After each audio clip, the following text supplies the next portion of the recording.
You're listening to Food Rebels, and welcome. This is the podcast that brings you brands, chefs, and live on-air tastings. A show that's dedicated to the more rebellious side of the food world, where we celebrate the people who have challenged the status quo. We'll be giving you a peek behind the curtains and inside the minds of the people who are shaking up our food industry. You know me, I'm the show host, AJ Sharp, taste expert, food writer, great taste food judge, and of course, business owner. I love meeting new people and tasting new foods. So, sit back as we hear more stories from people in food who dare to be different. Hello! I am really excited today to be joined by Ella Mckay from Fatso. Welcome, Ella. Hi, nice to be here. Thanks for having me. Yeah, brilliant to have you on the show. You are a perfect rebellious brand. I mean, who creates a chocolate brand that's called Fatso and isn't a rebel? Can you tell us a little bit about where you came to and why you set up this company, why you called it Fatso? Well, it was born out of an observation, really, that dark chocolate as a category was extremely boring, very serious, kind of just full of brands and people that, you know, it just felt like a very stuffy category. It was sort of the thing that, you know, I don't know, old people have or only, you know, chefs use or and we were just, you know, we just sort of had the thought that, well, milk chocolate seems to be having all the fun and dark chocolate's getting left behind, and yet dark chocolate's a thing that's apparently meant to be a bit better for us. It's purer, it kind of goes again, it's a better choice if you're trying to avoid trans fats and things like that we're all trying to be a little bit better at. So from a kind of, I guess, foodie perspective, it was something that people really wanted. And I actually personally, and as my co-founders as well, prefer dark chocolate, always have done, but just were finding that if you wanted something really indulgent, you couldn't match the desire to have dark chocolate with having, you know, making it feel like it was a proper treat. You almost had to add dark chocolate to things. So, you know, whether that be a bowl of ice cream, do you grate dark chocolate with loads of nuts and like pretzels or whatever it might be. So it was kind of born out of a conversation and an insight, I guess, and an observation of the market and the category. And then a absolute desire. It was a bit of a lockdown thing, as all of these little fallout brands have been, or a lot of them have been, but it was just, oh, well, actually, should we test this theory and test our observation and see if we can actually create something that delivers the desire for dark chocolate, but also the desire to have something indulgent and fun and delicious, you know, packet full of better flavours. Amazing. And then the name, though, what was behind the name Fatso? Well, so the name fell out of that idea of bit extra with everything, you know, if you're going to eat chocolate and it's whatever the chocolate, whether it be dark milk, white, you know, really go for it. And, you know, so we've created a very chunky bar. So it's like the chunk is physically chunky. The bars are physically chunky, but also... Yeah, I've got some here. They're beautiful. They're almost like a huge pack of cards. Yeah. In terms of their size. They are chunky, aren't they? They're fat. They're really fat, they're really chunky, and if you open it and you see inside, like the bars have got like a nice big Fatso, like lovely big logo on there. And it was also, Fatso is also kind of a bit about a way of life and living. We want people to feel that, you know, we think that people should live a life a bit more Fatso. You know, I think we are in a world of serious and restraint and being a little bit, everything kind of being a bit more reserved and conservative and whatever, and we're like, no, especially when it comes to chocolate, we shouldn't be doing that. We should just be like living life to the full and just be eating it, enjoying it and being fun. Oh, look at that. Really lovely chunky chocolate with Fatso printed into it on the front of it. That looks really cool. What have I picked up? Mint, pistachio and cocoa nibs. That's quite an unusual combination, isn't it, of flavour?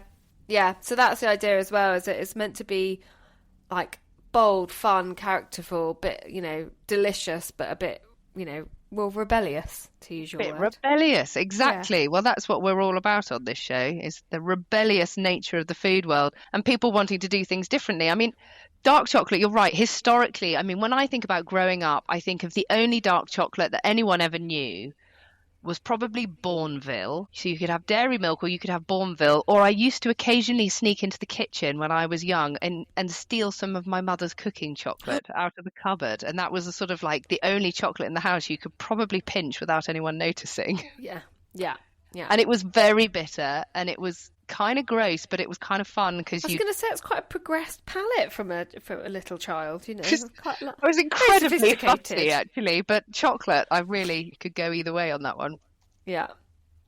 Yeah. That's absolutely fascinating. So you kind of came together. I mean, I wouldn't think that setting up a chocolate company is the easiest thing in the world. Cocoa doesn't grow in this country, so you had to already start dealing with third parties. And how did you go about that? I mean, I think well, it's one of those things, and you know, you've started a business. I think when you've got something in your mind, you don't really focus on how big the task is. You just kind of get on with it, you know, because you've got an end goal, you've got an ambition. So you just kind of go where the world takes you. So a big part of it was, you know, we wanted to find a really ethical and genuinely ethical cacao supplier.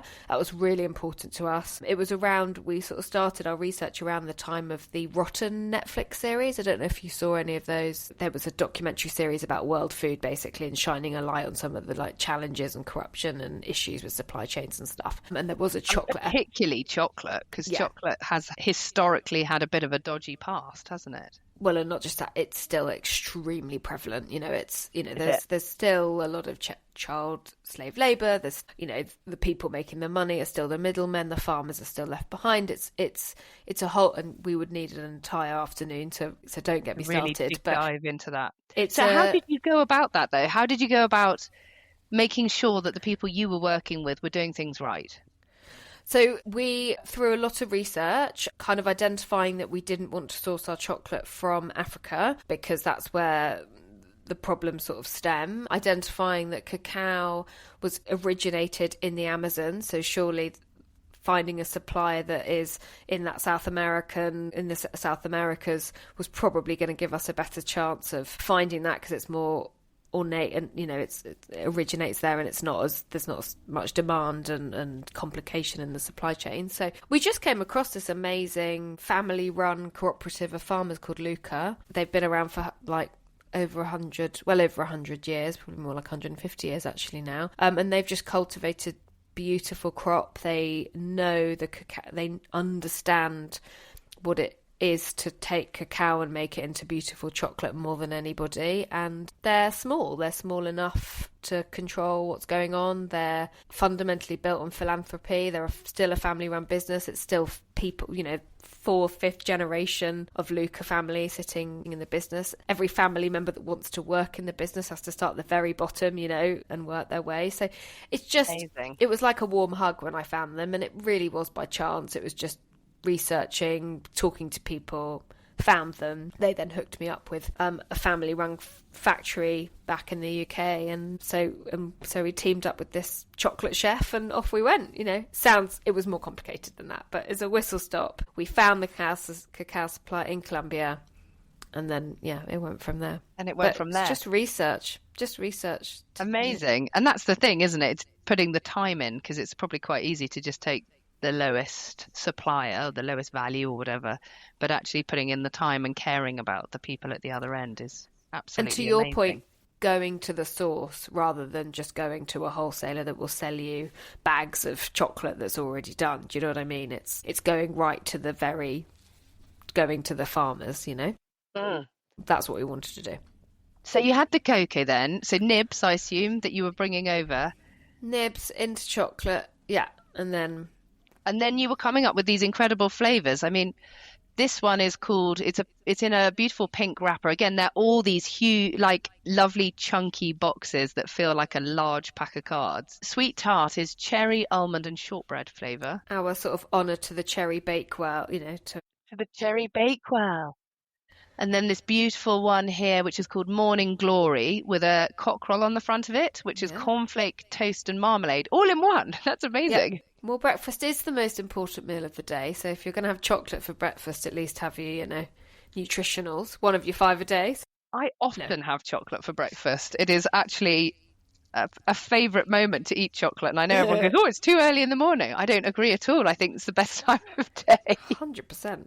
Absolutely. I'm going to try this one. The name of it is just too exciting. And look how beautiful the packaging is with that lovely gold, shiny writing. And you've got a Great Taste Award as well. Yeah. That one. Are you still judging for Great Taste? Yeah, I still judge for them. But of course, you never know who you're judging because it's always blind tasted. So, for example, your chocolate, because it is identifiable, they will have snapped off the squares round the edge and put those into like a jar or something, or just on a wooden board, I imagine. So you wouldn't be able to tell who that product was made by. I wonder if you'll know now, this year. No, have you entered this year? Yeah, not that one, because it was just the other ones. You've already got. This is amazing. There's like chunks of real orange in here, and there's definitely a really crunchy thing going on. Almost like there's popping candy, but it's not popping candy, but it's almost like that sensation. I think it's also a bit like those cornflake cakes I used to make as a kid. And you'd get those chocolate for Easter. There's a nostalgia to this one. I like it a lot. And then, I mean, there's Nan Stash. I won't taste that one. Peanut, toffee and biscuit. Yeah. I can't taste it because it's got peanuts in it. Are you allergic to peanuts? Yeah. I'm mildly allergic, but absolutely beautiful. What's the design behind all of them? And where did you come up with all these different kind of flavours and names? And so, because we wanted to pack the bars full of different inclusions, and as I said at the top of the conversation, it was about, well, dark chocolate, we were adding to stuff, so adding to ice cream with other things. So could we create that sort of idea in a bar? And when we think about flavour combinations, often it comes out of a story. So it's like, okay, what if we create a bar that is inspired by breakfast?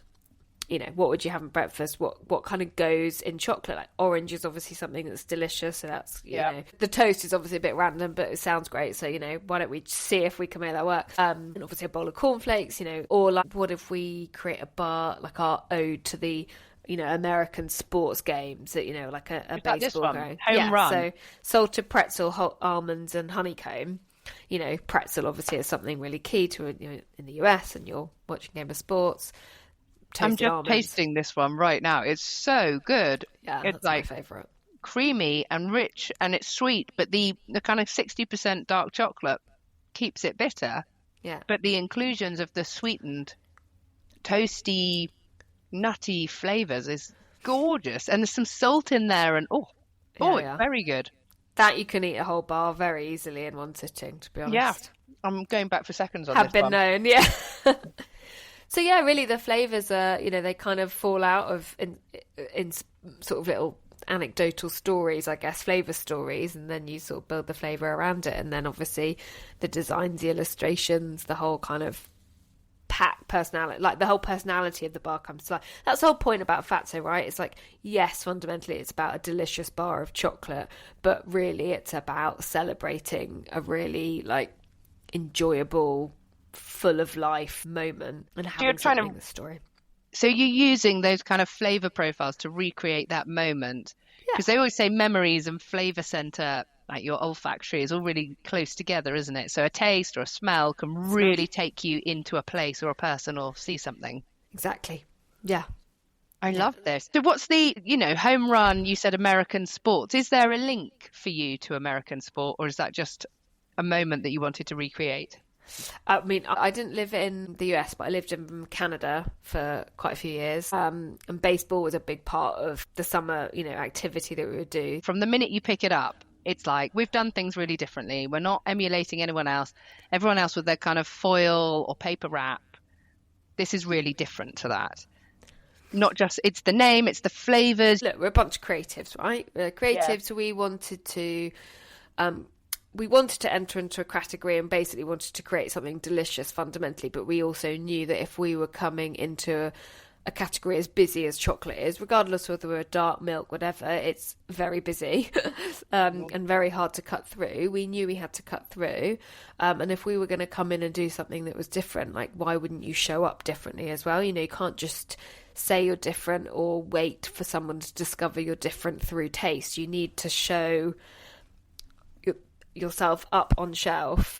Where are you selling now in the UK? Most of our listeners are based in the UK. We've got some in the US, but where can we buy this? But we have a few independents in the US for your US people. So on our website, you can put in your postcode and you can find your nearest. Predominantly in the UK, we're in over 300 stores, so lots of independents. Our bigger kind of halo retailers are Liberty in their chocolate section, Harvey Nichols, and a couple of really lovely independent department stores like Gerald in Norwich and Bakers and Lana's in Holt. Yeah, like a whole mixture. We're in Revital, and our King's Ransom mint flavour sells really well in Revital, which is like a health food shop. So like a massive mix of, and then obviously we sell on our website, and we're also on Deli, which is that foodie marketplace for independent foodies. So cool. And Holly & Co as well.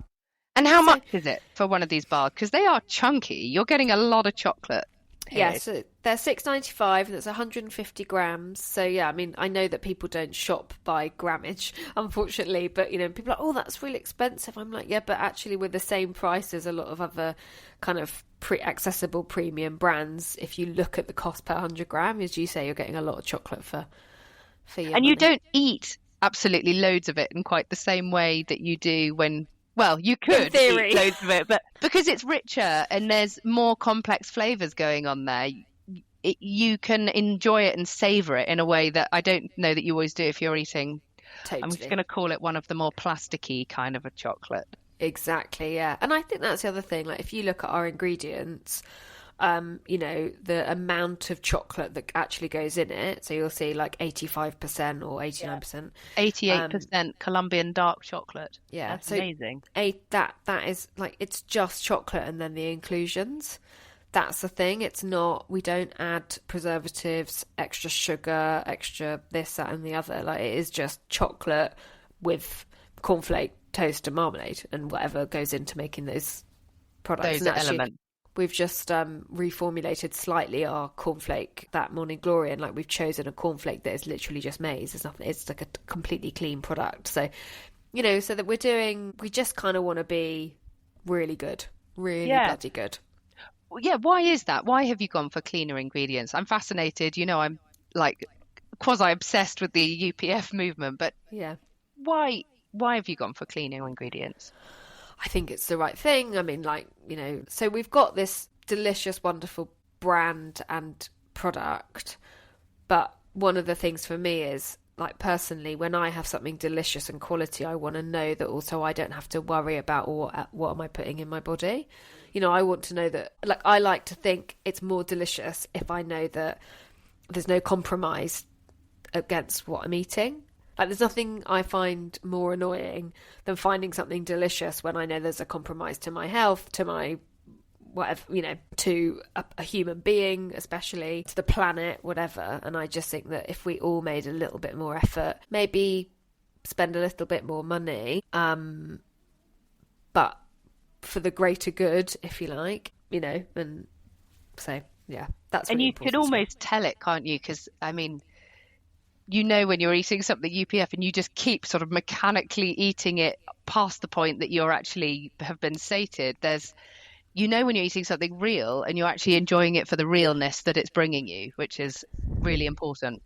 Yeah, totally. And I sort of would love to see a world where it doesn't have to come at a price, in a cost price. We've probably got a bit of a long way to go, but I think if more brands do that and, you know, if more brands worried less about making sure that there's like these huge margins in everything, you know, we don't have a lot of margin at all in those bars, but we still won't compromise on the quality of the ingredients. Yes, we need to run the business, and yes, it needs to like keep the lights on and pay wages and stuff, but that's why you'll see, that's why it will be, it is the price it is, right? No, it's amazing. But you have had quite a year of changes, haven't you? So when did you set up the business? Is it? Well, we had the idea in like late 2020, so 2021. It took us a good year, probably. Okay, so post-COVID era of setting up. So you've only ever operated this business during like exciting economic times. Yes, Good At word, some exciting. point, Exciting if it economic stabilises, you're going to be like, what are we doing? This is amazing. But in the last year, you've had some changes, haven't you? I have. So we just because why do one thing when you can do two things? I had my first baby. Amazing. Congratulations. He was born in July 2024. Oh, wow. So he's 8 months, yeah, just over 8 months, yeah. And I think my team are still traumatised because I came into the office in labour on the day. excellent. Well, he was early, so I hadn't finished. So Let me just go and put my out of office on, send a few Yeah. invoices. I walked and I said, not to alarm anybody, but I am in labour, very early days, and you're going to have to clear your diaries because I'm going to have to do a really quick handover. That's amazing. And yeah, the reaction was quite funny. One lady in my team was like ready with her mop and bucket 'cause she was hoping my waters would break in the office. It doesn't happen like it does in the films. Everyone knows it's a lot of waiting. That's a lot of waiting. No, that happened 40 hours later. So yeah, it was quite a big. It was a big effort. A long time. Yeah, so that was an adventure. Is an adventure. So yeah, I've got my work baby and my real baby, and I actually, I mean, even those those you remember the long nights, you're up. We actually slept in shifts because Harper, our son, he wouldn't sleep down anywhere. He only exclusively slept on our chest for the first Excellent. 3 months of life. So I did quite a lot of emailing, got quite a lot of work done in those, those moments. I bet. So yeah, it's a big change, and it is an amazing thing. It's an absolute privilege and an honour to become a parent. But I'm not wired to, I'm wired to be an entrepreneur, a business person. So, whilst you definitely switch gears and your brain does all sorts of mad things, Fatso wasn't left behind, and it never was going to be. No, I don't think it does. Like you, I've had 2 children and worked throughout. I mean, with my first son, I was back at work probably sooner than I should have been, but just little snippets here and there. And I remember my older sister saying to me, you'll never be so efficient as you are now you've had a baby. You will come into work and you will be absolutely razor sharp about exactly what needs to be done and what needs to be said and who it needs to be said to. You'll be so efficient. You won't faff around messing about with font sizes or anywhere where you used to procrastinate. That'll be gone. And I remember feeling really bolstered by this idea that I was going to be more efficient. And I think it was true. I then came back and found that I was able to do things really quickly because you only had the time. They say, don't they, work expands to fit the time available. And your time available is suddenly quite small, or smaller anyway. Yeah, I can't say I'm razor sharp efficient, sadly, but I welcome that change. No, I mean, we just do our best, don't we? And you kind of do what you can. We've got a wonderful team and they're very supportive, and we're just doing what we can. Got very complicated. I'm razor sharp actually on my childcare rota because it's extremely complicated. But there's something about it that up-levels you in a different way. You look at the world in a really different way after you've had a child. And I think for entrepreneurs, it's all for the good. Okay, there might be this foggy period while the kids are like just going through some of those different phases as they're transitioning. But the 2 things I've found symbiotically work, like I've made some brilliant changes in my business because of stuff that the kids have driven me to do. Like I have to be home by this time, or I have to make space to make this happen. And you make things more efficient as a result. I think it's a brilliant thing. Yeah, no, it's really exciting. Like, life's certainly not boring, and it wasn't before, but it really isn't now. No. And it never will be again. And it never will be again, and that's okay. Like, that's good. And you know what? The other thing is, I think as a woman, and I think if I wasn't an entrepreneur, I think there would just be, and I've got lots of friends obviously that have just become mums through antenatal and things. Whilst I think we're in a world where the relationship between parents is far more balanced than it ever used to be, I think there's still a mother's instinct, maybe societal instinct, I don't know, that still keeps that balance a bit off. But since I've properly come back to work, I say properly because I never really stopped like you, but when I sort of officially said, "Oh, I'm back," oh my God, the balance is just amazing. Like partner is an absolute hero. I mean, I probably shouldn't say he's a hero because actually he's just being a completely present, wonderful fat dad, but there's no choice. Like, he's supportive of what we're trying to do with Fatso, so the only way to do that is to obviously for him to make Harper also work around his work schedule. You know, his work isn't any more important than mine, and we're doing that, and that actually feels amazing. Like, I'm so proud of us. Yeah, for doing that. It's cool. Because it's his change, right? I'm the same. My partner's brilliant. But more than that, he has been allowed to embody the person that also says, "Oh, I don't want to miss this. I don't want to miss all this stuff. It's really unfair." What, like, you know, it's not just he's driving it because it's the right thing to do, and things have changed and times have changed, and you know, it's not like it was in my mum's day kind of thing. Yeah. But actually, he is allowed to step into that space of saying, I really love my kids. I want to hang out with them, actually. I don't want to miss all this stuff. He wants to do it. He wants to be there, and he wants to put that first, you know, and that's awesome. Yeah. It's awesome. And I'm so pleased about it. And I'm going to talk about it more and more on this show, because I'm a female who happens to be a mother, who happens to be an entrepreneur, who happens to do all this other stuff as well. And I think we don't talk about it because we all go, oh, I had a kid, but nothing changed and everything was fine and I continued to run my business and everything was brilliant, which is also true. But actually, it's nonsense to say that nothing changed. Things got more efficient. Things got better. Things that weren't really working because someone was having to work too hard to make it work broke, and then we up-leveled it. So I would say it only brought brilliantness, and it brought empathy into our leadership teams, and it brought an understanding of people and what's important in a really lovely way that's been so important to our business. Yeah, no, it's really lovely to hear. And as I say, we're early on in that sort of phase, but I'm excited to see where it takes us. And, you know, we're a predominantly female team as well, and we're very small still, but yeah, I think it's important to show, to sort of set that example. What it brings. Yes, set the example and show all the good things it brings, rather than apologising for the fact it happened. I mean, 50% of people, or I don't know, maybe not 50%, but a lot of people are doing this in the workplace, and it's a big thing. Yeah. So yeah, that's my amazing. News. Well, thank you so much. I love that. I love that there's a mini Fatso. So we know where we can get our hands on it. So your website. So what is your website if people want to order Fatso? So it's sofatso.com. Sofatso.com. Brilliant. Yep. And I can give you a little Food Rebels discount code. So if I set that up, and can you put it in the link maybe? I can put that in the link. That'll be great. Thank you very much. I'm sure Food Rebels listeners would absolutely love that. Thank you. And thank you so much for coming on and telling us all about your incredible company. Absolutely brilliant. You're welcome. Thanks for having me. Ella, take care. Thanks, AJ. See you later. See you. Bye. Bye. Thank you so much for listening. You've been listening to Food Rebels, which is available on radio stations around the UK and further afield. You can also listen on Apple Podcasts, Spotify and Audible. Please remember to subscribe and rate us with 5 stars or follow us. It makes such a difference, not just to our podcast and radio show, but it really helps to support the guests that come on the show with us. We're also on Instagram at food_rebels. So give us a follow, do get in touch. We love hearing from you, and let us know what you think.